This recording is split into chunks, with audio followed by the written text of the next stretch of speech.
Isso aí, começando o Entrando na Mente Podcast, quero te agradecer, você que gosta desse projeto, você que está aqui ouvindo, obrigado. Te pedir já, se você ainda não é inscrito, para você se inscrever no canal, para você já dar um like no vídeo. Se você ainda não segue o podcast nas redes sociais, é Entrando na Mente Podcast em todas as redes sociais, Instagram, TikTok, a gente posta os cortes lá, posta as coisas lá.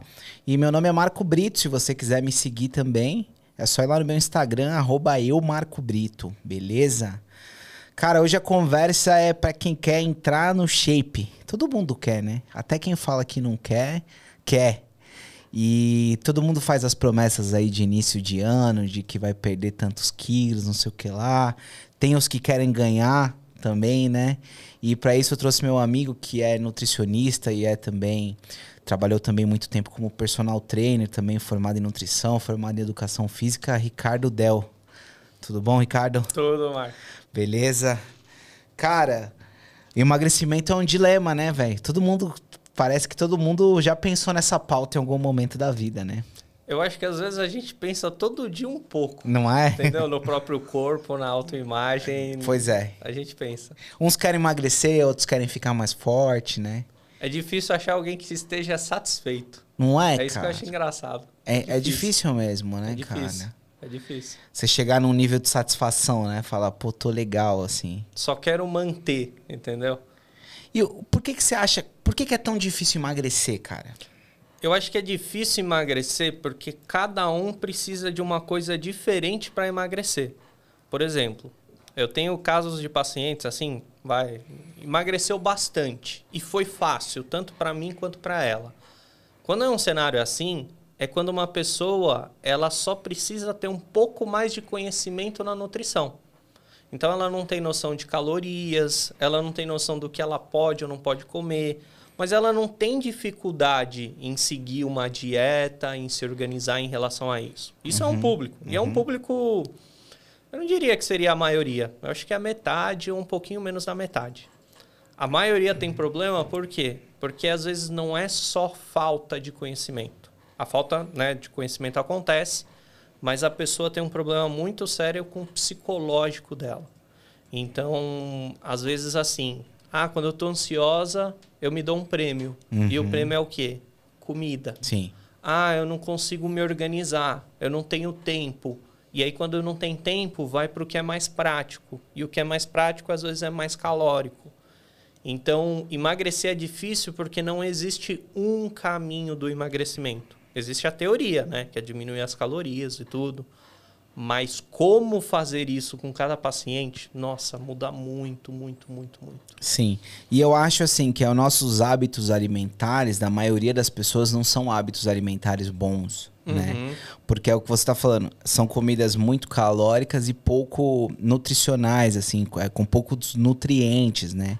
Perfeito. Então, por exemplo, eu já ouvi falar que o brasileiro é um dos que come melhor por causa da coisa do arroz, feijão, salada e tudo mais.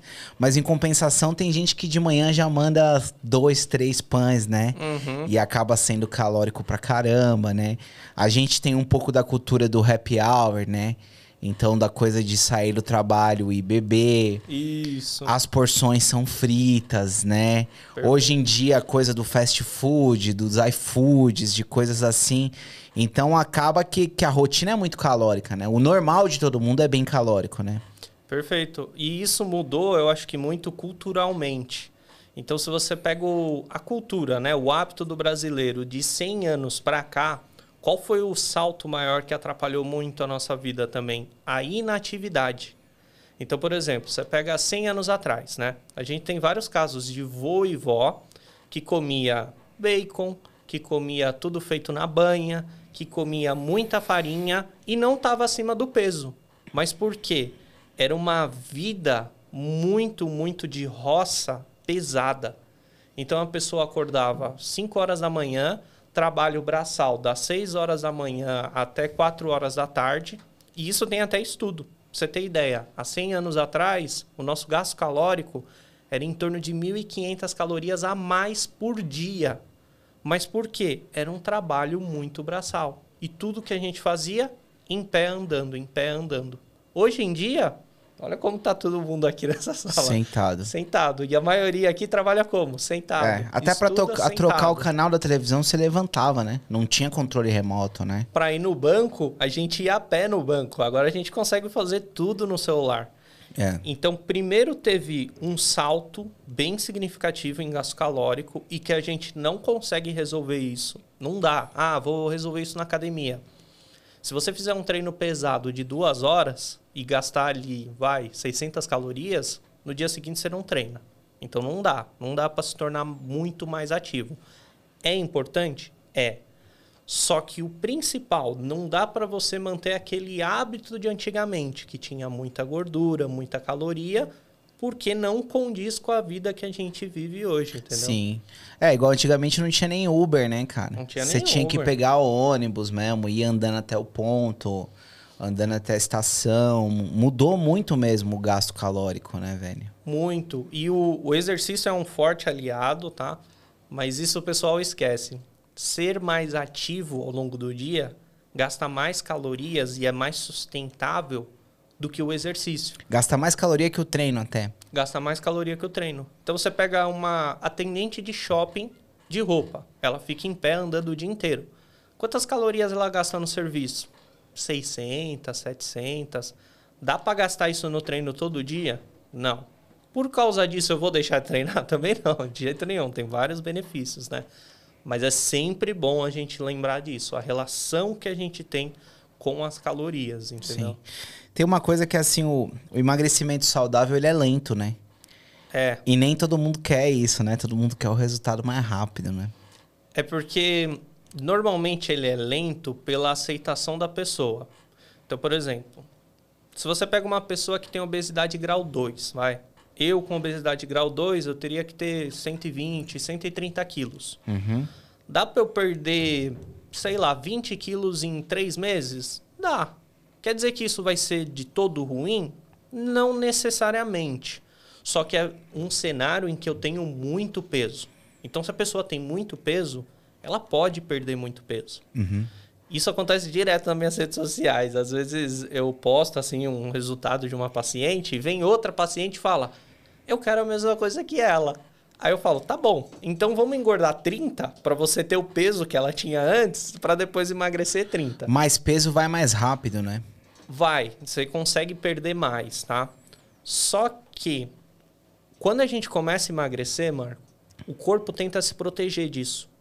Ele aumenta um hormônio chamado grelina, que é o hormônio da fome. E por isso que eu falo que o emagrecimento, né, na vida real, ele é uma ondinha descendo. Não é uma linha reta. Então as pessoas pensam em emagrecimento nisso. Eu vou perder peso todo mês. Não. Às vezes acontece alguma coisa na sua vida que você, naquele mês, ficou mais ansiosa. Aí você deixou de emagrecer ou engordou um pouquinho. É o fim do mundo? Não é o fim do mundo. A vida não é estática, ela não é igual todo mês, as coisas vão mudando. Então, por isso que o emagrecimento normalmente saudável, ele costuma ser mais lento, porque você tem que respeitar essas etapas. Eu tenho um exemplo, que eu nem gosto muito de dar esses exemplos, porque é o que a gente vê mais na internet. Isso eu acho sacanagem, assim, entre aspas, né, de todo nutricionista, porque é o marketing.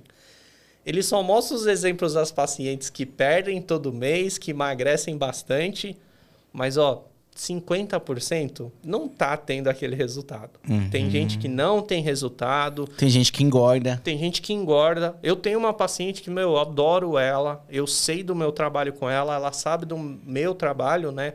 Junto com ela também. Que ela tá há mais de 2 anos comigo e ela engordou 5 quilos nesses 2 anos. Foi um resultado muito bom. Sabe por quê? Em volta dela, ela tem, acho que, 6 pessoas na vida dela, assim, desde parentes até amigas próximas. Todas estão com obesidade grau 2 ou grau 3. Ela só está com obesidade grau 1. Então, ela mesma fala: Ricardo, eu passo com você porque eu sei que no dia que eu parar de passar, eu vou ficar que nem minhas amigas ou as minhas parentes, entendeu? Então, eu acho que o pessoal, às vezes, tem que mudar um pouquinho essa visão de nutrição, de sempre emagrecendo, sempre magrinha e tudo. Não engordar tanto é um resultado, manter o peso também é um resultado. A gente quer que a pessoa emagreça? Quer, mas a gente tem que respeitar tanto a situação dela como as dificuldades que ela passa na vida, entendeu? Uhum. Uhum. E assim, os nossos referenciais, eles são muito distantes às vezes, né, cara? Muito. Então, hoje em dia com a internet também, os influenciadores, né, galera com gomo na barriga e tudo mais. E aí o cara quer sair de uma, igual você tá falando, de uma obesidade grau 2 pra um cara de gomo na barriga e rápido. Aí fica complicado, né? Aí fica totalmente irreal. Até as redes sociais, até o cara do gomo da barriga, eu adoro brincar. A gente esquece que todo modelo fitness, ele tira a foto um pouco mais desidratado, normalmente em jejum. Você pode ver que as fotos normalmente são de manhã.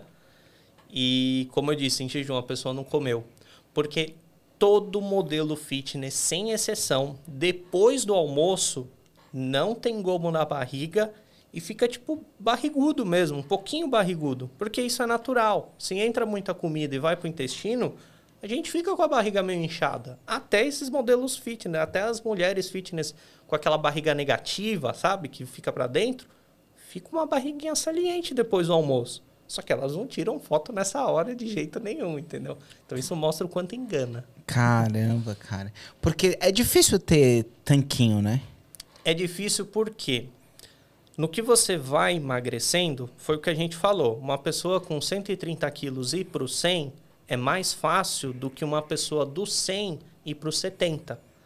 Porque tanto essa questão do hormônio da fome vai aumentando, mas principalmente a dieta, ela cada vez tem que ficar um pouco mais apertada.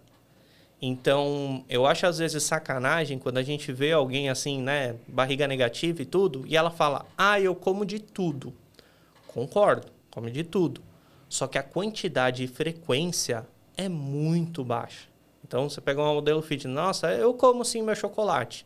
Tá, ela come um quadradinho desse tamanho uma vez por semana. Quantas pessoas conseguem e estão dispostas a isso? E eu coloco isso em pauta até com as minhas pacientes. Porque eu tenho muita paciente que também está chegando nesse nível. E ela às vezes fala, eu quero chegar nesse nível. Tá bom. A gente vai fazer um teste, né? Eu vou apertar mais a dieta. E vamos ver ao longo prazo como você vai aceitar. Porque, às vezes, quando ela começa a seguir, ela começa a se questionar. Putz, eu acho que eu não quero isso não. Eu acho que eu prefiro ficar um pouquinho mais gordinha, e mesmo assim não é gorda, tá? É magra, super magra. Mas poder comer minha pizza no fim de semana, poder não ficar tão preocupada quando eu tô com meus parentes e vou comer um bolo de aniversário e tudo mais. Então, eu acho que isso são escolhas da vida. Eu até falo, a minha função é tentar te deixar saudável. Depois que eu te deixei saudável, se você quiser mais estética, eu tô aqui para isso. Mas pode ser que você perceba que você não quer isso. Entendi. Para ficar muito shapeado mesmo, você tem que abrir mão desse bolo de aniversário, você tem que fazer uma coisa bem na linha mesmo, né? Bem na linha mesmo. E isso a gente tá falando nos extremos, tá? Então, aquela barriga negativa. Outra coisa que acontece muito, muito com influenciadores, eles às vezes são muito ativos. Então, aquilo que eu comentei para você de 100 anos atrás, né? E as pessoas trabalhando, né? Na roça e tudo mais, esse cara consegue transferir isso para dias de hoje. Por quê? Ele é um cara que trabalha com Instagram. Ele tem que postar ele treinando. Ele faz 3 treinos por dia. 3 treinos por dia. Quem é que hoje, não tendo isso como profissão, consegue fazer 3 treinos por dia? Ele tem tempo, né, cara? Ele tem tempo. E, tipo, além de tempo, ele tem parcerias com um monte de coisa. Com marmita. Então, é o que você falou. Então, ele tá de manhã treinando, tá à tarde jogando tênis, tá almoçando as marmitas já prontas. É um estilo de vida que é difícil de alcançar sendo um outro tipo de trabalhador, né? Sem ser influenciador, né? Perfeito. Isso eu acho que foge muito da nossa realidade. Então, por exemplo, a gente sabe o quanto é difícil se programar para cozinhar, se programar para, por exemplo, conseguir levar a sua própria marmita e ter um micro-ondas no trabalho, lavar a louça. Eu já passei isso várias vezes com a minha esposa, na época que a gente estava trabalhando muito os dois tentando cozinhar e tudo mais. Sem brincar, Marco, teve um dia que eu nunca vou esquecer. Era assim, sexta, que é o dia que a gente normalmente trabalha mais, a gente estava exausto. A gente chegou em casa só querendo dormir, sabe? Chega e dorme. E aí a gente viu aquela pilha de louça que os dois tinham que lavar. É triste, né? Nossa, a gente ficou deprê os dois, só de ter que lavar aquela louça. Mas isso é a vida real. Aí você começa a considerar as marmitas, né? Não só isso, tem gente que às vezes não tem condição financeira de comprar a marmita também, entendeu? Então é isso que eu acho que às vezes os influenciadores, né, eles fogem muito da nossa realidade. Isso, porque assim, eu até falei isso com o Duprá, né? Que o que acontece? O Duprá, ele tem uma clínica e tal, lá no Itaim, e assim, tem reposição hormonal, tem não sei o que lá, mas, cara, é caro, velho. Lógico que é. Tá ligado? E, tipo, uma coisa também que eu acho que precisa ser discutido é essa questão do emagrecimento e de entrar no shape e até questões hormonais pra quem não tem dinheiro, né? Total. Porque como é que o cara faz? Já veio um nutricionista aqui que falou, pô, você precisa de magnésio, você precisa de não sei o que lá, você precisa de tal, você precisa de tal.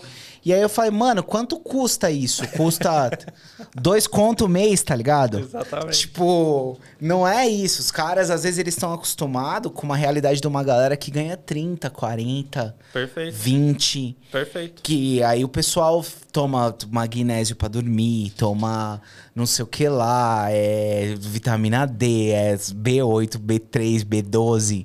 Então, tipo, é interessante pensar nisso, né? O que tá na realidade de um trabalhador médio que não sobra grana ali pra ele fazer nada, assim, né? Tipo assim, o salário dele ali já é ocupado com o mercado, com aluguel, com como esse cara faz e pra ele manter bons níveis, né? Perfeito. Isso, assim, são detalhes que fazem toda a diferença numa consulta. Então, por exemplo, eu sei que hoje eu tenho um custo de consulta que é um pouco acima do que a média dos nutricionistas, mas isso não quer dizer que eu ignore toda a situação dos meus pacientes. Então, eu tenho pacientes que têm uma condição financeira melhor e tem pacientes que não têm uma condição financeira tão boa. Eu me preocupo com isso toda hora. Então, às vezes eu falo, vamos tentar comer tal coisa. E o paciente fala, para mim tudo bem. Mas a gente colocando isso na dieta, vai sair mais cara a dieta. Vai pesar financeiramente para você? Vai. Então, não vamos pôr. Vamos tentar encaixar uma outra coisa que não pese tanto financeiramente para você. Sim. Isso também ligado à praticidade. Sim. Então, eu já tive uma paciente que ela tinha muito na cabeça receita fitness. Ela estava de férias no trabalho. Ricardo, posso isso, posso aquilo. Olha, você pode isso tudo. Eu vou encaixar aqui a quantidade de tudo. Mas, na boa, quanto tempo você está demorando para cozinhar? Eu estou demorando umas 3 horas todo dia. Tá, você está de férias. Quando você voltar a trabalhar, o que você vai fazer? Aí ela ficou, assim, travada, assim. Não sei. Entendeu? Então, até a praticidade eu acho tão importante quanto todo o outro resto. Tem paciente que às vezes fala, Ricardo, eu tenho que colocar vários tipos de legumes. Olha, é melhor. Mas, se você tiver um dia na correria, eu prefiro que você pegue uma cenoura, descasque ela, corte em rodelas, que é a coisa mais prática que tem. Pega um pepino, faz a mesma coisa, descasca, corta em rodela e come isso. Tempera e come. Do que, às vezes, vou cozinhar um brócolis, vou cozinhar um couve-flor, mas eu não tenho tempo para isso, então vou pedir um iFood, que é o clássico. Isso daí que é o clássico. Cara, qual que é a importância de pesar a comida? Porque vocês fazem a dieta lá pra pessoa, né? E aí tá lá, 200 gramas de arroz e tal. Eu imagino que pouca gente deve fazer certinho e pesar, né? Qual que é a importância de fazer isso, assim? Eu acho que o pesar ele é muito importante por um tempo, para a pessoa criar uma consciência nutricional. Então, por exemplo, eu peço para os pacientes pesarem, eu também sou uma pessoa que coloca o peso, mas eu vou explicar o porquê, tá? Só que eu sempre falo, olha, pesa, olha para o prato. Pesa, olha para o prato. Porque a longo prazo, a pessoa aprende. Não quer lavar, né, colocar no prato 100 gramas de arroz perfeito. Mas dá pra você saber que tem mais ou menos 100 gramas, né? Perfeito, exatamente isso. E esse é o meu objetivo principal com todas as pacientes. Então, eu quero que elas saibam o que é muito arroz, pouco arroz. Muito feijão, pouco feijão. E de todos os outros alimentos. Por que eu não gosto da medida caseira? Porque quando você pega assim, coloque 3 colheres de arroz. Tem gente que vai fazer um morro desse tamanho e tem gente que vai deixar bem rasinho. Meu, tem uma diferença calórica aí violenta. E eu tenho mais medo ainda da pessoa que põe pouco. Por quê? A pessoa que põe pouco e ela está colocando menos do que eu prescrevi, o que vai vir na cabeça dela? Nossa, para emagrecer eu tenho que comer pouco e passar fome. É isso que eu tenho mais medo nas consultas. É a pessoa começar a desistir dela. Do tipo, o meu caso não dá, entendeu? O único jeito que dá para emagrecer é um jeito muito sofrido. Então não é para mim. Até o que a gente estava falando aqui um pouquinho antes de começar a gravar, que eu falei para você, né? Que eu fico muito preocupado com as desistências. Por isso que eu não sou um cara muito agressivo nas consultas. Porque às vezes se você fala, ó, fulano, você não seguiu. Dedicação. A pessoa, putz, não é para mim, tchau. Não vou mais no Nutri, vou me virar e aí a tendência é ela piorar. Então por isso que eu sou um cara mais mansinho. Eu só dou uma tacadinha, às vezes, se a pessoa fica tranquila até demais, entendeu? Tipo, tô engordando, mas é isso aí, tá tudo certo. Aí eu falo, olha, fulano, vai começar a aparecer uns problemas de saúde aí no meio, entendeu? Mas fora isso, não. Entendeu? Entendi. Então, a ideia é que o cara vá pesando até ele começar a descobrir, decorar, né? As quantidades, né? Exatamente. E não é tão difícil. Sendo bem sincero, não é tão difícil. Até tem paciente que já fala, eu não gosto de pesar. Tá bom, pesa uma semana. Pesa uma semana só. A partir da segunda, vai no olhômetro mesmo. Qual é o problema? Se você estiver errando ali 20, 30 gramas, não vai ser isso que vai fazer você deixar de emagrecer. Principalmente com alimentos saudáveis. Então, uma estratégia que eu adoro passar para os pacientes. Hoje é o dia do hambúrguer. Ricardo, posso comer menos no almoço para comer o hambúrguer da noite e equilibrar as calorias? Na boa, não. Come a mesma coisa. Mas vai ter mais calorias. Tá, mas você vai ficar com menos fome depois desse cenário, entendeu? Sim. Você costuma colocar refeição livre nas suas dietas? Coloco. Só que a refeição livre, ela tem que ser também calculada. Então, por exemplo, eu não chego e falo, come o tanto de pizza que você aguentar, come o tanto de hambúrguer que você aguentar. Só que eu me baseio, que é, na minha opinião, as coisas mais importantes que tem na nutrição de avaliar um paciente, individualizar uma dieta, no hábito da pessoa hoje. Então, tem paciente, a gente estava falando até de consumo de álcool, essas coisas, né? Que bebe 10 latas de cerveja, todo fim de semana, 10 latas de cerveja. Eu não vou chegar nele e falar, para com álcool ou toma só uma latinha por fim de semana. Eu sei que isso é o ideal, só que está muito distante da realidade dele. Então eu chego nele e falo, tá, você toma 10? Tomo. Vamos baixar para 5? Se ele falar assim, nossa, show, beleza, encaixo. Vamos baixar para 5? Putz, tá muito longe da minha realidade. Aí eu, 6, 7, eu vou tentando achar um caminho. Porque ele já vai ter resultado, né? Exatamente. Só de diminuir, né? Só de diminuir. Então, quando o pessoal fala, eu vou montar uma dieta individualizada, aqui a gente individualiza tudo. Tá, baseado no quê? Em percentual de gordura. O quê? O que tem a ver o percentual de gordura com essa história? Não vai mudar nada. A maioria do público meu hoje é tudo online. 95% das pessoas é que nem você, eu nunca vi pessoalmente. Nunca vi. Isso faz com que a pessoa tenha menos resultado? Não. Porque se ela seguir a dieta bonitinha e o cálculo estiver bonitinho, ela vai emagrecer. Não importa saber quantos % perdeu ou não perdeu. Roupa sobra, na foto a pessoa se sente melhor, o emagrecimento acontece. Então, o que é mais importante que isso? Qual é o seu hábito hoje? Eu estou acostumado a comer pão no café da manhã. Se der para encaixar o pão, eu vou encaixar. Estou acostumado a comer hambúrguer no fim de semana. Se der para encaixar, lógico que eu vou encaixar. Isso que é importante, entendeu? Cara, tem uma coisa que ultimamente, assim, as pessoas que são mais interessadas têm visto a coisa dos macros, né? E tem os aplicativos que contam os macronutrientes e tal, né? E uma coisa que me impressiona bastante, assim, é o quanto a maioria das pessoas, sei lá, na minha cabeça, eu acho que 90% das pessoas não bate as proteínas, né? Não, e isso eu também acho muito interessante, até voltado para a nutrição. O pessoal que, né, acompanha os macros e tudo, aprende. Eu não acho todo ruim usar o aplicativo, né? Aprender um pouco sobre nutrição. Eu não acho ruim isso. Só que fica defasado o trabalho. Por quê? Primeiro ponto. Um monte de gente fala assim, tem que ser pelo menos 1,2 gramas de proteína por quilo de peso. Sim. Aí a pessoa começa a calcular, olha assim, caraca, não dá para bater. Por que não dá para bater? É que nem a história da cerveja que eu acabei de te falar. E muito nutricionista, na minha opinião, erra na conduta em relação a isso. Quantos gramas a pessoa consome hoje? Então, às vezes, a pessoa está vindo de 0,6. Duplicar a proteína é muito difícil numa pessoa que só consome 0,6. Aí, o que eu faço? Na hora que eu vou montar, tá em 0,6, tá baixo, né? Vamos tentar esse primeiro mês 0,8 e vamos ver até quando vai dar certo o 0,8.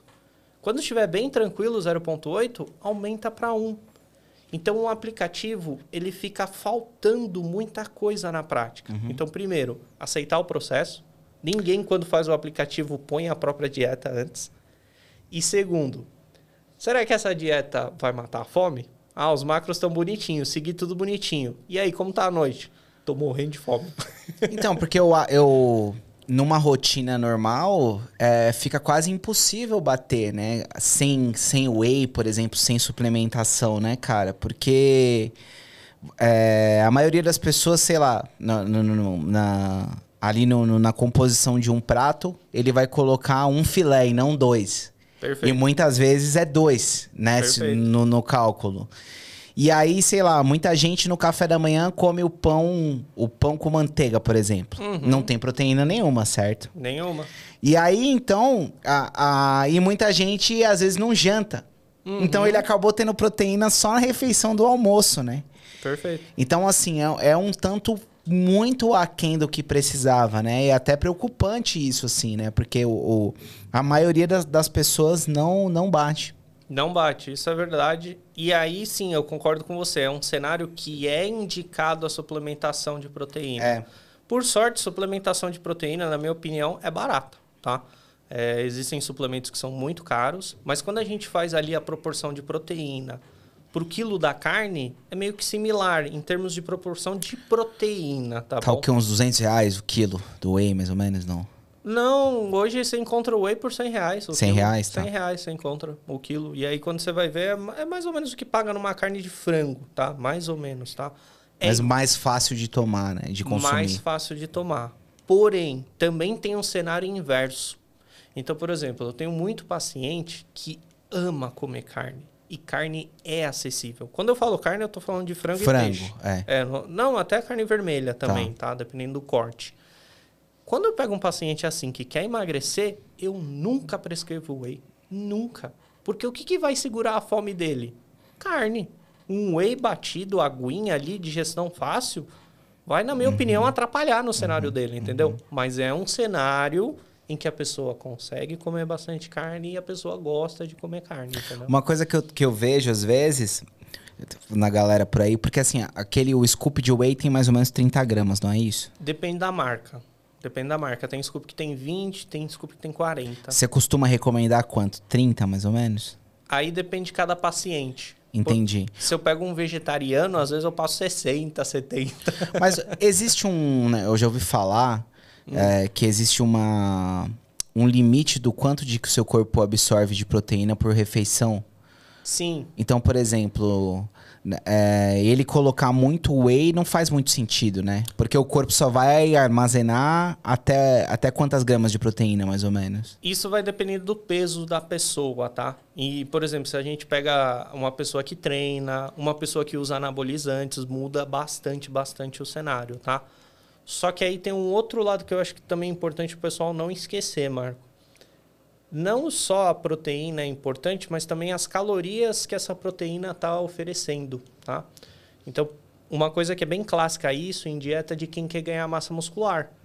Chega uma hora que a gente sobe a caloria e, os parâmetros ficam, entre aspas, estranhos ou parecem que estão errados. Do tipo, tô consumindo 3 gramas de proteína por quilo de peso. É muito. É muito, só que a gente tem que bater 6.000 calorias nesse cara, entendeu? Quando é um cara que já treina muito e tem que subir. Atleta, sei lá. Não, às vezes nem é atleta. Tipo, o que a gente tava conversando aqui agora há pouco do coloral. Meu, eu tenho que subir muita caloria dele. Porque ele quer ganhar peso. Porque ele quer ganhar muito peso e ele já tem muito peso, tá? Então, em relação a isso, a quantidade de proteína, eu concordo com você. Tem que ser a whey, assim, distribuir melhor. Se é carne, às vezes, mesmo que a pessoa esteja comendo a mais, a digestão dessa carne vai ser mais lenta. Então, isso possibilita colocar uma quantidade um pouquinho maior. E a gente não pode esquecer a caloria. Porque às vezes a gente pensa, não vou pôr tanta carne porque é muita proteína de uma vez só. Tá, mas fazendo isso eu não vou deixar a caloria muito baixa? E a caloria muito baixa começa a causar alguns problemas de saúde também na pessoa, entendeu? Entendi. Então a suplementação é um bom aliado para bater as proteínas, né? Esse cálculo de 1 grama, é 1 grama quilo mais ou menos? 1 grama de proteína por quilo de peso. Faz sentido ele? É isso mesmo? Como mínimo, tá? Eu acho um bom começo.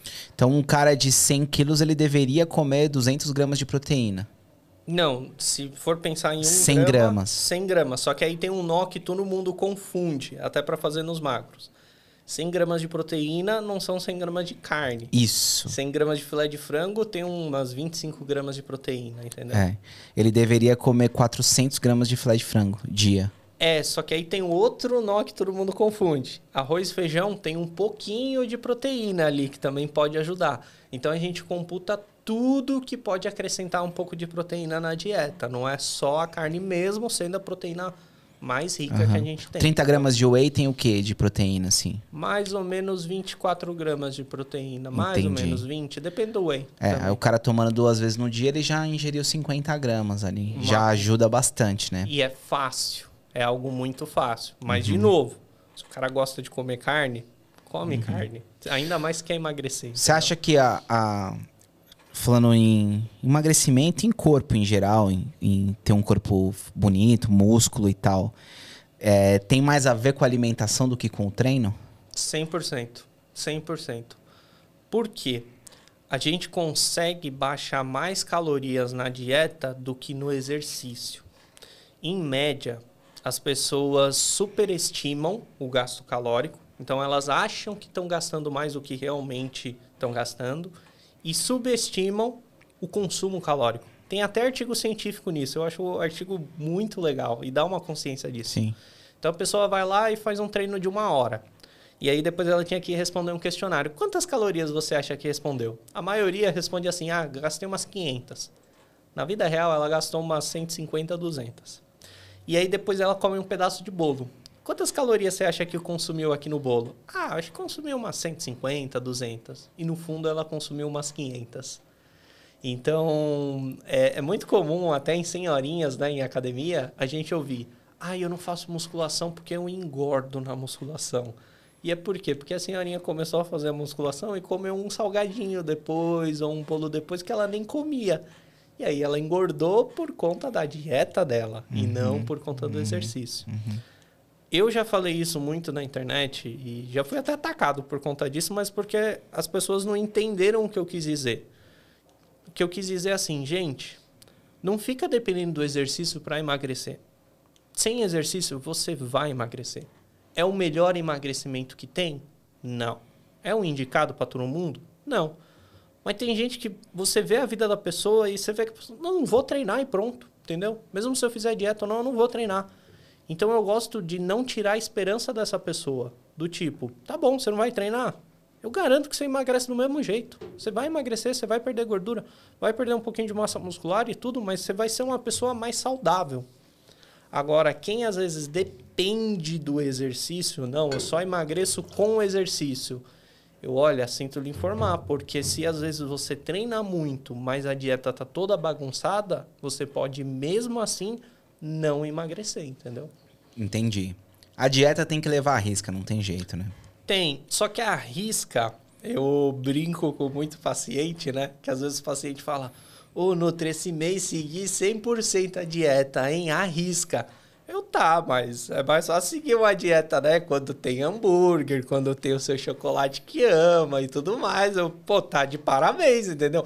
Mas o arrisca, pra mim, é isso. É uma dieta que tem as coisas que você gosta de comer, entendeu? Entendi. Dá pra fazer de uma forma equilibrada, né? Dá. É super possível. Só que, de novo, eu faço questão de apertar muito nessa tecla, baseado no hábito da pessoa. Porque eu já errei como profissional em relação a isso. Lá no início, eu pensava muito na dieta como quase um padrãozinho, entendeu? Todo mundo vai gostar de um chocolate uma vez por semana. Todo mundo vai gostar de uma pizza no sábado e um hambúrguer no domingo. Hoje não. Hoje eu demoro muito mais para montar a dieta porque tem gente que não tá nem aí pro chocolate. Isso. Tem cara que o lance dele não é o chocolate, é a cerveja, por exemplo. Ou um pão de queijo, entendeu? Ou um vinho. Então, hoje, né, até o que eu te falei, meu custo de consulta é um pouco mais alto do que a média, mas é porque eu gasto mais tempo com isso, entendeu? E isso demora. Então, nutricionista que tem dieta de gaveta, é rápido o serviço dele. Porque tá lá pronta a dieta e, se dedica. Agora, o outro cenário, aí dá trabalho, entendeu? O que você gosta? Eu gosto disso. Aí, de repente, passa uma semana e ele, não deu certo isso, mas deu certo aquilo. Tá bom, vamos mudar de novo essa dieta. Então, fica um acompanhamento praticamente semanal. Você vai vendo o que está acontecendo e o que está dando certo e o que está dando errado, entendeu? E na questão mental, assim, né? A gente estava até conversando um pouco sobre ansiedade e tudo mais. O que isso interfere nesse processo? Tudo. Para mim é tão importante o psicológico e eu acho ele base, né? Que mesmo sendo um nutricionista, eu gosto da minha profissão, eu sei a importância da minha profissão, mas se você colocar uma pirâmide, existe até uma pirâmide, não tem muito a ver com isso, mas é uma analogia boa. Você conhece a pirâmide de Maslow? Sim. Que são as ordens, né, de necessidades que as pessoas precisam. O que está na base é o que é mais importante. Eu não colocaria nutrição hoje. Eu colocaria psicológico, terapia. Enquanto a pessoa não tiver a cabeça boa, ela não consegue cuidar de todo o outro resto, que nem a nutrição, né, da dieta, da saúde, do treino, tá? Então, por isso que a ondinha, né, que eu te falei do emagrecer, que é o da vida real, acontece por conta disso. Então, tem paciente que às vezes a dieta tá perfeita, tá tudo bonitinha, é prático para ele fazer, ele gosta do que tem na dieta e tudo, mas ele não segue porque ele está sofrendo de ansiedade, ele está sofrendo com uma depressão profunda, ele está em luto, ele está passando por um luto. Então, a gente tem que respeitar essas fases. É a mesma coisa dessa paciente que eu falei para você, tá há 2 anos comigo e engordou 5 quilos. Eu estou respeitando esses 2 anos dela. Eu não estou desistindo dela, ela não está desistindo dela também, entendeu? Então, psicológico para mim é base. E tem paciente que eu falo, olha, enquanto você não começar uma terapia, vai ser muito difícil a gente conseguir melhorar aqui com a dieta. Só que não estou falando, olha, me larga e vai fazer terapia. Eu estou falando, não, são os dois, tá? São os dois juntos. O pessoal hoje enxerga nutrição com endócrino, nutrição com endócrino. Se seu exame de sangue tá bom, você não precisa de nenhum endócrino para emagrecer. Se tá tudo bem no exame de sangue, e assim, você tá com sobrepeso, no máximo é obesidade grau 1, tá? Não precisa de endócrino. Você precisa de um psicólogo e um nutricionista. Quando o homem tá com a testosterona baixa, fica mais difícil para emagrecer? Fica, só que é raro, muito raro. O quê? O homem tem a testosterona baixa. É muito raro.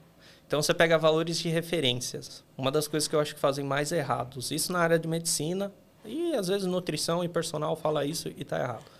Sei lá, tem lá uma referência de tal laboratório, testosterona 200, máximo 800. Dando um exemplo, Sim. tá? Aí a pessoa está com testosterona 300. O médico vai lá e fala, tá baixa, tá perto da referência inferior. Mentira. Uma coisa que acontece, e não é tão rara, quem tem às vezes uma testosterona próximo a essa referência baixa, né? Não colada, mas próximo. 200, 300, sim. Às vezes é uma pessoa que ganha massa muscular mais fácil, sabia? Por quê? Porque o corpo não precisa produzir tanta testosterona. O corpo, todo hormônio, ele se liga a um receptor. E existe uma sensibilidade.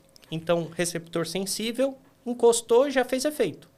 Receptor não tão sensível, encostou, não fez efeito, vem mais até fazer efeito. Às vezes, uma pessoa que tem uma testa um pouco mais baixa dentro dos valores de referência é porque ela tem um receptor muito sensível. E é uma pessoa que tem uma tendência de até ganhar mais massa muscular, entendeu? Então... E o próprio emagrecimento aumenta a testo, né? Aí também depende de pessoa para pessoa. Entendi. Porque quando a gente fala de parte hormonal, a genética faz muita diferença, entendeu? Então, eu acho até polêmico esse assunto, porque eu sei que um monte de gente defende, não, a testo tá baixa, tem que fazer reposição. Mas o que eu vejo hoje em dia são reposições que não são reposições. É que nem a pessoa tá usando bomba, entendeu? Aquilo não é uma reposição. Reposição, para mim, eu já fui num curso que eu achei muito legal e tinha lá um médico falando só sobre testosterona. E ele falou, gente, o caso que eu mais atendo de homem de realmente reposição, acima de 60 anos, gente. Não é tão comum um cara de 30, 40 anos ter testo baixa, não. O que vocês enxergam de testo baixa não é testo baixa. Agora, você pega um senhorzinho de 60 anos e tudo, aí sim, é mais comum você pegar um cenário Entendi. de testo Você baixo. diz assim, de repente, o cara regular para ficar dentro da normalidade, né? Não igual estão acontecendo hoje. Suprafisiológica. De ficar tipo 1.000 e pouco, né? Exatamente. Isso eu tenho que admirar o cara que tá todo famosinho agora lá do Fake Nery, do Suco. Tenho que admirar ele porque ele tá conscientizando pela primeira vez na história as pessoas sobre isso. Porque as maioria das autoridades que a gente tem, né, que não necessariamente são pessoas que entendem muito do assunto, mas são referência e tentam incentivar, né, uma dieta saudável, atividade física, às vezes é o pessoal do fisiculturismo. E eu não tenho nada contra eles. Pelo contrário, eu fico feliz que eles motivem as pessoas a seguir dieta e treinar. Mas às vezes ficam por trás, assim, uma motivação de hormônio, sabe? E eu fiquei muito feliz com esse cara e dele ter ficado famoso e tudo, porque tá sendo o primeiro cara que tá falando, gente, hormônio não é assim tão simples, não é essas mil maravilhas. Tem um preço que a gente paga toda vez. E um deles, saúde cardiovascular. Você pode passar no melhor médico do mundo, ele, né, tá usando os protetores ali, mas você tá aumentando um risco de ter um problema cardiovascular sempre quando você usa testosterona sem necessidade, entendeu? Entendi. Interessante. Cara, queria que você falasse um pouco do seu processo de emagrecimento, né? Você postou no Instagram recente aí que você perdeu 10 quilos e tal, tava até meio emocionado e tal, né? Como é que foi isso daí pra você? Bom, mexeu muito comigo. Eu sempre fui um cara magro minha vida inteira. Sempre fui um cara muito magro e muito ativo. Desde criança até hoje, minha esposa sabe bem disso, eu sou o cara do alface. Pra você ter ideia, eu fico triste se eu não como alface no almoço. Eu fico triste mesmo, até hoje. Antes eu chorava, né, quando eu era criança. Agora eu já não choro, né? Já deu essa idade. E eu tive um processo de burnout, né? Que eu passei por uma ansiedade violenta por conta do trabalho, né? Eu era personal. Aí quando eu virei nutricionista e bombei no TikTok, né? Eu comecei a ter muito paciente. Teve um mês que eu atendi 200 pacientes. Caramba, cara. 200. E foi engraçado que, assim, foi a vez que eu mais ganhei dinheiro na minha vida e eu fiquei triste. Eu não fiquei feliz. Eu vi aquela quantidade de dinheiro que eu ganhei em um mês, isso não significa nada pra mim. Não significou nada, nada, nada. Os meses anteriores, né, que eu tava crescendo aos poucos, estavam me deixando muito feliz, mas quando eu cheguei nesse pico, eu olhei, não valeu a pena. Porque eu acordava pensando em trabalho e ia dormir pensando em trabalho. Preocupado, né? Sem saúde mental, né? Não, assim, sem tempo. Porque uma coisa é você ser só nutricionista. Outra coisa é você ser nutricionista e influenciador. E você sabe tão bem quanto eu que se deixar, você acorda mexendo no Instagram sobre rede social e termina até a hora de dormir mexendo. Aí não são 8 horas de trabalho, 12, são 15, 16. Eu ia do banheiro mexer. E dá uma ansiedade de, será que o conteúdo vai engajar? Será que vai dar certo, né? Será que vão visualizar, não vão, né? E nesse meio tempo, atendendo. Aí eu passei por esse burnout, que eu achei que eu tava tendo um problema de coração e que ia morrer. Como eu te falei, eu fiquei até um mês na casa dos meus pais e tudo, porque eu realmente achei que eu tava com alguma doença terminal. E nesse processo que eu comecei a fazer a terapia, só que eu sendo bem sincero, eu fui melhorar depois de um ano, assim, de terapia, de sentir que, nossa, agora eu tô bem melhor. Nesse meio tempo eu entrei também com ansiolítico, porque estava me atrapalhando no trabalho. Eu começava a atender o paciente não percebia, graças a Deus, nenhum até hoje percebeu. E aí começava a tontura. Nossa, eu vou desmaiar. Falta de ar, puxava o ar. Às vezes eu ia falar, eu acho até engraçado. Às vezes ia falar com o paciente, faltava a voz, aí eu ia falar, você faz isso. Eu falava, então você faz isso. Porque dava uma falta de ar e eu desesperado, meu Deus, meu Deus. Foi quando a minha psicóloga falou, né? E tentando controlar ao mesmo tempo de não fazer ele perceber, né? Perfeito. Era uma pressão assim que eu tava proporcionando a mim mesmo, entendeu? Uhum. E nesse tempo aí com os ansiolíticos, o ano passado, no meio do ano passado, eu tava bem. Só que o ansiolítico é caro, é muito caro, né? Porque eu uso o original. Aí eu falei, não, quero fazer um teste com genérico, porque o genérico é 1/4 do preço. Fui fazer o teste com genérico, deu muito errado. E eu até na época falava com a minha psicóloga, não tô entendendo, parece que eu voltei a ficar ansioso e voltei a ser o cara do burnout.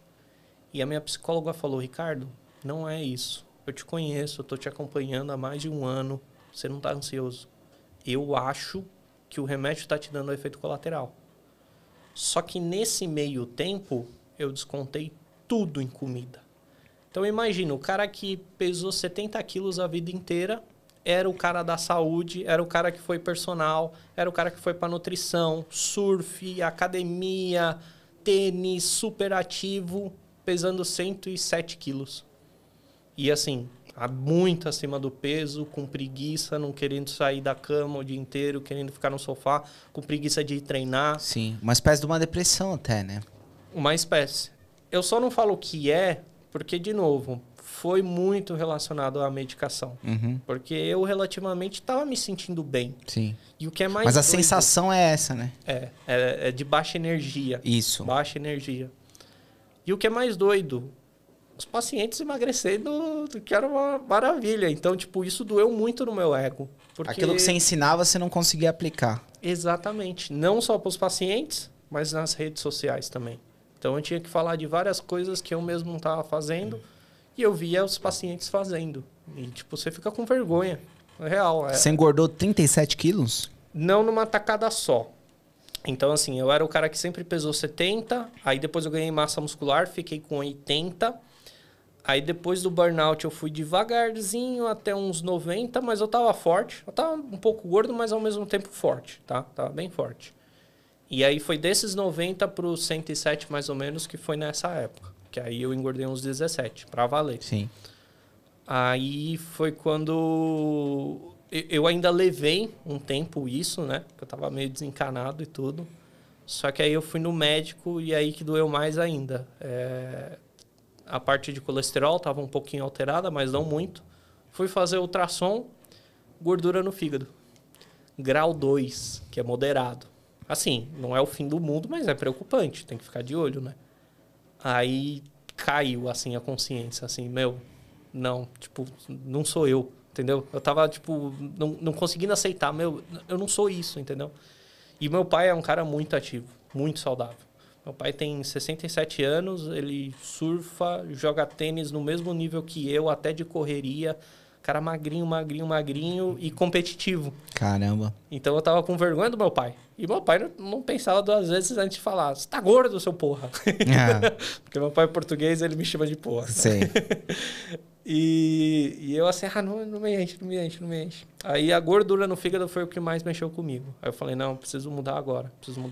Aí reestruturei minha dieta, né? Fui eu mesmo, né?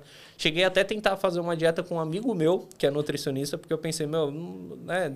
Eu mesmo passar pra mim não vai rolar. Não vai rolar. Mas não chegou a dar tão certo assim com o meu amigo, mas me ajudou, foi legal. E aí quando deu esse da gordura do fígado, eu vou mudar. Só que eu não vou mudar de uma forma extrema.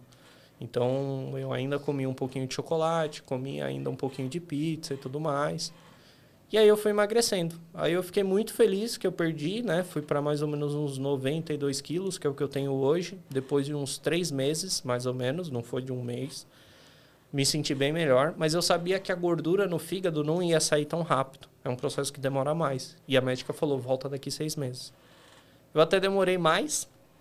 Demorei uns 7, 8 meses. E foi agora que eu fiz o exame, né? Aí, quando eu fui fazer o exame, foi muito engraçado. A médica ficou aqui, aí depois ia aqui de novo. Tipo, eu quero caçar, eu quero achar essa... Quando ela terminou, ela falou, Ricardo, você não tem mais nada de gordura no fígado. Não é nem grau 1, você não tem gordura no fígado, teu fígado tá limpo. Aí eu falei, pô, meu, obrigado, tô mó feliz, mó feliz. Saí do laboratório, assim, com muita emoção, né? Mas eu tava sozinho. Aí, quando eu cheguei em casa, eu fechei a porta. Nossa, chorei. Chorei por uns 15 minutos sem parar. E assim, Caramba, soluçar, assim. cara. De tipo... Cara, lavou a alma, entendeu?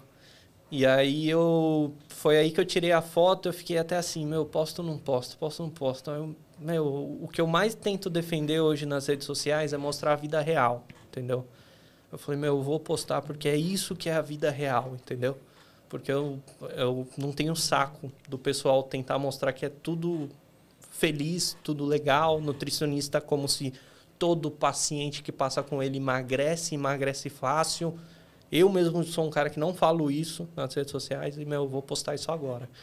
E aí teve até um alcance legal, teve muito carinho de todo mundo, então foi um negócio muito legal, assim, que eu me emocionei bastante. Pô, legal isso. E incentiva o pessoal a continuar, a bater a meta, né? E você normalizou também a coisa. Se pra você que é nutricionista, personal, você caiu em um processo de obesidade, imagina outras pessoas, né? Exatamente. E foi isso que eu mais gostei de ouvir das pessoas. Meu, muito obrigado por postar, porque você mostra o quanto você é humano, mas você mostra que é normal passar por isso, entendeu? E o pessoal falando, agora eu tenho um gás, mas ao mesmo tempo entendendo que não vai ser fácil, entendeu? Não é sempre fácil. Tem casos que são fáceis? Foi o que eu te falei, tem, mas não é a maioria. A maioria sofre, entendeu? Sofre um pouquinho. E eu acho que tudo na vida. Não tem nada na vida que a gente faz e que a gente tem muito orgulho e que não envolveu um sofrimento. O sofrimento, eu acho que ele faz parte da vida, é que nem um volume. Excesso de sofrimento faz mal, a ausência também. É. Então, a gente tem que saber equilibrar isso. O sofrimento te leva a crescer, né? O sofrimento te leva a crescer sempre, sempre. Eu tenho uma admiração muito grande pela minha esposa que está aqui, porque ela tem uma história muito forte, assim. Ela veio do Nordeste, ela passou fome lá e cresceu na vida, assim. E aí eu até brinco, às vezes, que em relação a casal, né? A história dela merece um livro de quem batalhou e cresceu na vida, e a minha parece a história dos ursinhos carinhosos. É tudo muito bonitinho. Você se sente muito playboy, né? Eu me sinto muito playboy perto dela. Mas o pessoal até estranho. Quando eu vou lá na Bahia... Quando eu vou lá pra Bahia, normalmente, aí eu sou o cara da roça mesmo. Eu não tenho frescura com nada e tudo, e eu me sinto super em casa lá. Pô, que legal, cara. É, então... E tem que ter essa resiliência, né? Pra essa coisa Eu acho que a nossa geração, ela tá cada vez com mais dificuldade de lidar com processos demorados, né? Perfeito. E essa coisa do corpo é um pouco demorado, né, Ricardo? Eu acho que tudo na vida é demorado, sem exceção. Tudo na vida é demorado. E do corpo é mais complexo ainda porque tem altos e baixos. E isso eu explico quando eu dou alta, por exemplo. Tem paciente que eu dou alta, né? Eu acho engraçado que é raro o nutricionista falar isso, né? Tipo, alta. Não o paciente falar, eu não quero mais passar com você. Não. O nutricionista fala, olha, você está de alta. A partir de agora você não precisa mais de mim. Pode ser que você precise lá na frente, mas a partir de agora você não precisa mais de mim. Como funciona a alta para mim? É quando o paciente chegou no objetivo dele, e ali, depois de uns 3, 4 meses, eu sinto que ele estabilizou. Porque estabilizar o quê? É manter o mesmo peso pelo resto da vida? Não. Estabilizar é assim, eu vou ter uma variação de 2, no máximo 3 quilos. Às vezes eu engordo 3, às vezes eu emagreço 3, perco mais 2. Se mantiver nessa faixa, show de bola, entendeu? O que não pode acontecer? Engordo 10, emagreço 10, engordo 10, emagreço 10. E é por isso que eu acho que essa parte do psicológico, terapia, é muito similar. A gente não vai para terapia para não ter mais ansiedade. Ansiedade faz parte da vida. Se você não tem ansiedade, tem alguma coisa errada acontecendo com você. Só que a ideia é você não entrar num estado de euforia toda vez que você está feliz, que é o excesso, você ficar feliz, normal. E você não entrar num estado de depressão, que também é o excesso, mas sim você sentir a tristeza. Alegria e tristeza faz parte da vida. Então, tanto a terapia, eu já estudo, né, ainda até hoje um pouquinho de psicologia, me ajudam muito no meu trabalho e na minha vida, nos dois juntos, entendeu? Você acha que os primeiros quilos são os mais difíceis de perder, assim, depois o cara entra numa maré, assim, fica mais motivado? Ou você acha mais difícil perder quando ele já perdeu alguns, assim? Eu acho mais difícil depois que ele já perdeu alguns, entendeu? Então, para você ter ideia, eu me assusto com algumas pacientes, mas são aquelas pacientes que eu falo que são casos mais fáceis, sabe? Eu tenho uma paciente que eu cheguei a postar recentemente, que ela perdeu, acho que 20 quilos. 20 quilos. Só que ela perdeu todo mês 3. Todo mês ela perdeu 3. E me assusta. Eu não vou negar, me assusta, assim, que eu fico admirado, assim. Caramba, meu, como ela tá conseguindo seguir a dieta tão bem, todo mês, tudo bonitinho, assim.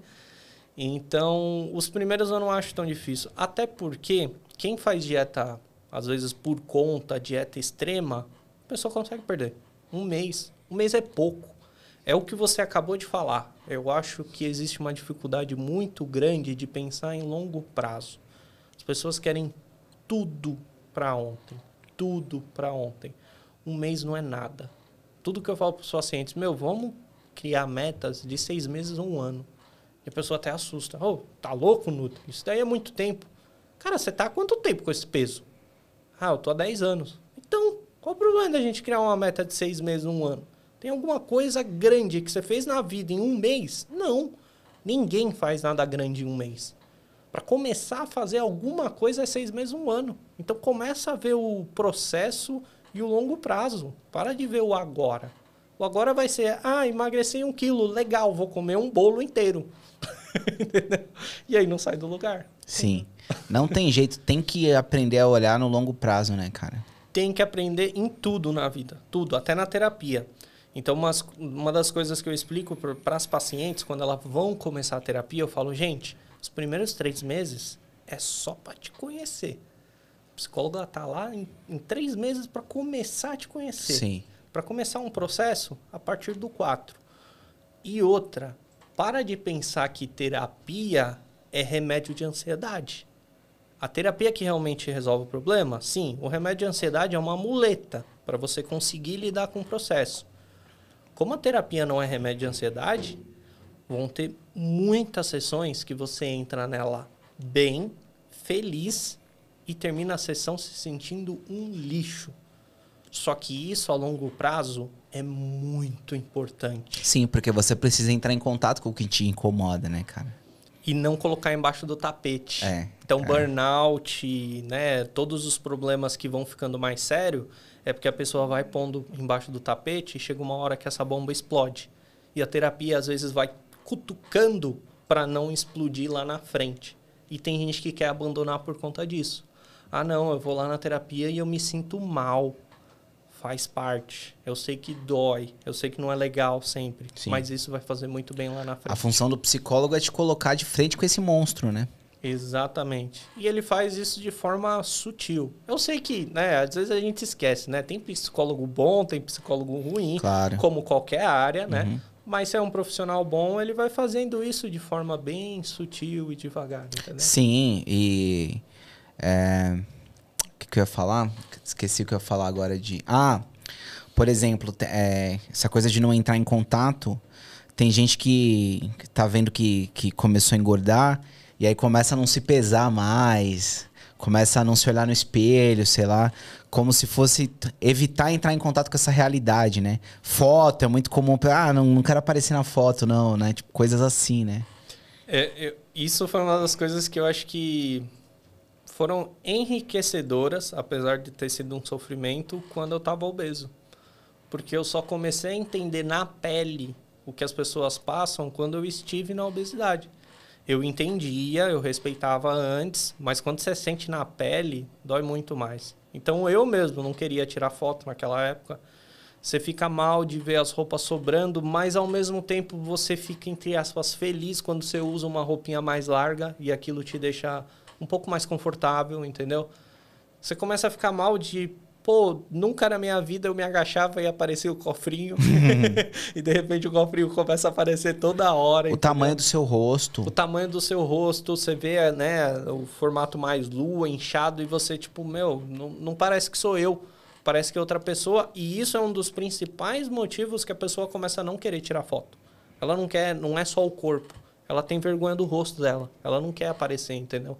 E eu tava assim. Aí, imagina eu me sentindo assim e tendo que fazer rede social e videochamada atendendo os pacientes. Nossa, eu me sentia muito, muito mal, assim. Ficava todo preocupado com o ângulo. Não, tem que pegar aqui de cima para baixo, porque aí não vai pegar a papada. E se eu ficar assim, nossa, isso é o fim do mundo. Essa papada aqui eu nunca tive. Nossa, é muito ruim, cara. É muito ruim mesmo. Sim, sim.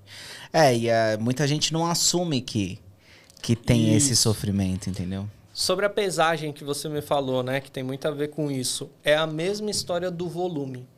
Então, uma das coisas que eu sempre faço, assim, na primeira consulta, eu mando umas instruções para o paciente, né? Depois que eu montei a dieta, combinei junto com ele e tudo mais. E lá no finalzinho dessas instruções de primeira consulta, eu sempre escrevo assim: não se pese até a próxima consulta. Então, é um volume, né? Não querer se olhar no espelho é uma coisa, não querer se pesar é uma coisa, só que depende do prazo. E eu tenho pacientes que é tão punk essa questão de pesagem, que a pessoa é assim, toda vez que ela pesa é ruim. Porque se ela emagrece, ela fica feliz e come bolo. E se ela engorda, ela fica triste e come bolo também. Então, é aquilo de conduta individual. Eu normalmente peço para se pesar todo mês. Mas tem paciente que eu peço 3 meses ou 6 meses. Porque se ela pesa, ferrou. Só que eu vou acompanhando do tipo, tá seguindo a dieta, não tá seguindo a dieta? Porque é isso que importa. O peso, no fundo, até não importa tanto. Preciso dele até para fazer os cálculos da dieta e tudo mais, né? Mas, no fim, o que importa é se a pessoa tá conseguindo comer mais saudável ou não. Ela não vai emagrecer mais ou menos vendo peso ou vendo percentual de gordura, entendeu? Então, a gente acaba tendo que individualizar bastante em relação a isso. E Sim. é bem sensível mesmo. O segredo mental aí tá em fazer o cara seguir, né? Não importa tanto o peso dele, né? É o que você falou, importa mais o hábito, né? Exatamente. Eu acho que esse é um dos maiores desafios que a gente tem em tudo na vida, entendeu? Porque às vezes a gente vê, né? E não é nem falando mal, tá? Às vezes a gente vê, coach de não sei o quê, né? O cara explica a teoria. Pô, show de bola. Mas o que é difícil é a vida na rotina. É a prática. É a prática, entendeu? Sim, sim. Isso foi difícil eu aprender até comigo mesmo. Porque a gente se cobra muito. A gente sempre se cobra muito. Até ficando no ócio. Então, o ócio ele é muito importante na vida. Só que às vezes a gente tá lá, tô tranquilo, vou jogar aqui um videogame 2 horinhas, né? Nossa, tô jogando minha vida fora. Não, a vida também é isso, né? Então, por isso que tudo que envolva um volume e um equilíbrio é tão importante, entendeu? Então, a gente não pode se cobrar... vou dar um exemplo que eu adoro, tá, Marco? Eu adoro esse exemplo. Teve uma paciente que uma vez, em um mês, ela seguiu relativamente bem a dieta e não perdeu nada de peso, mas perdeu um pouquinho de roupa, o que é bom. E ela tava se sentindo muito mal. Ricardo, eu não perdi, é o fim do mundo e não sei o quê. Aí eu comecei, não, calma, vamos lá. Primeiro ponto, foi só um mês, relaxa. Ela, mas não adiantou nada. Eu, não adiantou. Então, vamos enxergar isso. Em um mês, você comeu verduras e legumes de uma forma que você nunca comeu na vida. E o melhor, você não sofreu. A sua vida inteira, tudo que envolvia a dieta com verduras e legumes, você sofria porque você só comia isso. Então, tem uma frase que eu até hoje não vi ninguém falar, né? Se um dia puder, vai ser minha autoria, entendeu? Coma muitos legumes e verduras, mas não coma só isso, entendeu? Porque também não é esse o caminho. E segundo ponto, você perdeu as roupas. Você não está se sentindo bem de ver a roupinha mais folgada? Tô. Então, relaxa. Você tá de parabéns. E isso é resultado. O pessoal acha que resultado é peso e perder roupa. Não. Às vezes, só de você comer mais saudável é um resultado. Você está se tornando uma pessoa mais saudável. A gente tem uma dificuldade de enxergar a saúde, né? A gente tá preocupado tanto com estética, né?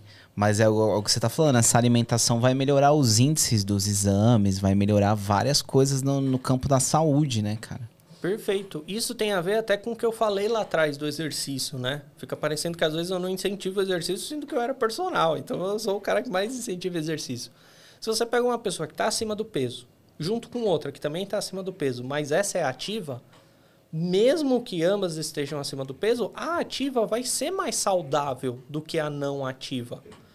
E isso é difícil. Eu acho até engraçado. Aqui no Brasil, eu acho pouco comum isso. Assim, ver pessoas acima do peso que são bem ativas. Eu já vi isso em outros países ser muito comum. Eu fiz intercâmbio na Austrália há uns anos atrás, né? E eu surfo, e tinha muita gente que surfava lá. E eu via muito surfista acima do peso, surfando que nem profissional quase. E era até um preconceito que eu tinha, assim, do tipo, olhava, não, aquele cara não vai surfar bem, tá acima do peso. Aí o cara começava a surfar, nossa, o cara surfa muito, muito mais do que eu, entendeu? Então, a gente não pode esquecer desses detalhes. Tudo na vida tem um lado bom e tem um lado ruim, mas a gente não pode tirar esse lado bom, entendeu? Não, se eu tô acima do peso, eu não posso fazer ativo. Lógico que pode, entendeu? Qual é o problema, entendeu? É melhor estar acima do peso ativo do que não ativo, né? Perfeito. Então, esse eu acho que tem que ser o objetivo de todo agente da saúde. Tentar deixar a pessoa o mais saudável possível. Eu acho que esse possível o pessoal esquece. O pessoal quer coisa pronta, entendeu? Ah, não, você tem que consumir 1,6 gramas de proteína por quilo de peso. Pô, mas eu tô vindo de 0,8, eu tenho que comer o dobro. Se vira, você tem, pronto. Pô, já é uma vitória se de 0,8 for para 1. Você tem que beber muita água, né? Da água é o mais clássico que tem, né? Sim. Tem que tomar pelo menos 2 litros. Tá, mas peraí, ela tá vindo de quanto? De meio. Sabe quanto é difícil uma pessoa que toma meio por dia tomar 2? Ou uma pessoa que não toma, né? Tem gente que não toma. Vai ser uma vitória chegar no meio. Ou no 1, entendeu? Então, eu acho que o mais saudável possível é uma coisa que falta muito. E que na psicologia é mais bem aceito. Entendi. Interessante, cara. Cara, a gente tá partindo pro final aqui dessa conversa. E tem uma pergunta que eu sempre faço para encerrar, que é o seguinte. Se você pudesse voltar no tempo e você dar um conselho para você mesmo, que conselho que você se daria? Calma, você vai errar muito e você vai quebrar muita cara. Eu daria um conselho em que não mudaria nada a minha história. Porque no fim, isso tudo fez com que eu seja a pessoa que eu sou hoje. Eu sou muito grato, assim, mesmo pelos meus altos e baixos na vida, eu sou grato por quem eu sou. Então eu acho que às vezes a gente quer dar um conselho lá atrás, né? Não querendo que sofra, querendo que evolua mais. Mas, meu, é só assim que a gente vai evoluir, entendeu? Errando. Tem que errar muito na vida para aprender. Então eu só falaria, fica um pouco mais calmo, cara. Você vai errar, relaxa. E eu era muito pilhado. Muito bom. Obrigado, cara. Quem quiser te encontrar aí nas redes sociais e tal, como é que faz? Nutricionista.ricardo. Eu não sei até hoje como que eu consegui. Porque faz uns 2 anos que eu coloquei nutricionista.ricardo. Meu, como que ninguém nunca usou isso? Nutricionista.ricardo, principalmente no Instagram, que é onde eu sou mais ativo e acabo criando um relacionamento melhor com as pessoas, tá? Beleza. Nutricionista.ricardo. É isso, então. Pessoal, obrigado. Quero agradecer vocês aí, você que acompanhou, você que ouviu. Se você puder se inscrever no canal, dar um like no vídeo também. A gente tem umas formas de colaboração no canal, se você gostou dessa conversa. Vai ter o link aqui do Apoia-se. Tem uma chave Pix do canal também, que é entrando na mentepodcast@gmail.com. Você pode apoiar lá com qualquer valor. E é isso. Se você ainda não segue aqui as redes sociais do podcast, entrando na Mente Podcast. Todas as redes sociais, Instagram, TikTok. E até mais então. Um abraço.